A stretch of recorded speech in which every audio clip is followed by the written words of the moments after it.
At the very center of the strong family emphasis that you will find in our churches, you will also find our practice of communing our children at the Lord's table.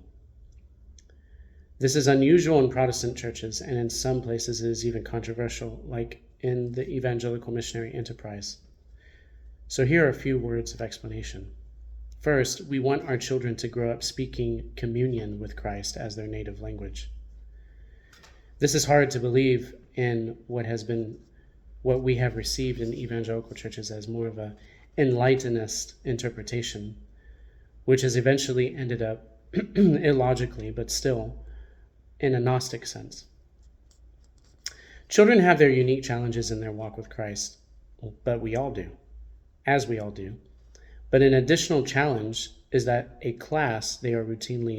a class, children are routinely treated as spiritual outsiders. Even in churches that baptize infants, it is often the case that a credible profession of faith is required before a child is admitted to the Lord's Supper. The Roman Catholics do this, as well as Presbyterians, in their catechumens.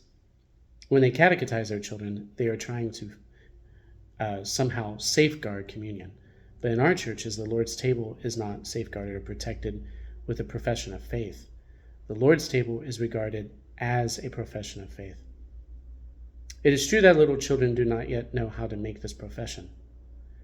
It is our assigned task to bring them up in the nurture and admonition of the Lord by discipling them as the Lord instructed, so that they learn how to do it. We teach them to make this profession by making it together with them every week. In our view, it is analogous to bring them home from the hospital right after they were born and speaking to them in their native tongue, even though they don't know their native tongue yet. That is quite true, but the fact that we do this is why they grow up to speak their native tongue fluently.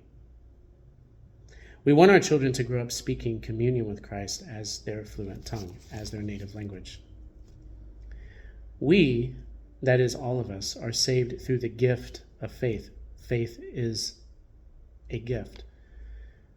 All of us are saved from first to last, and it is no different with our children.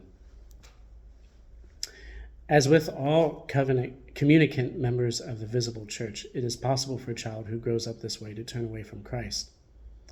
It is also very possible for a child who has made this same confession of faith before they were baptized or before they take communion to also walk away from the faith. What is said about this? When such a sad event happens in either case,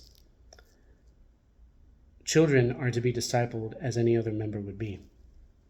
In the meantime, the Apostle Paul compares the entire congregation to one loaf of bread, 1 Corinthians 10:17. And it is our conviction that all who are bread should get bread.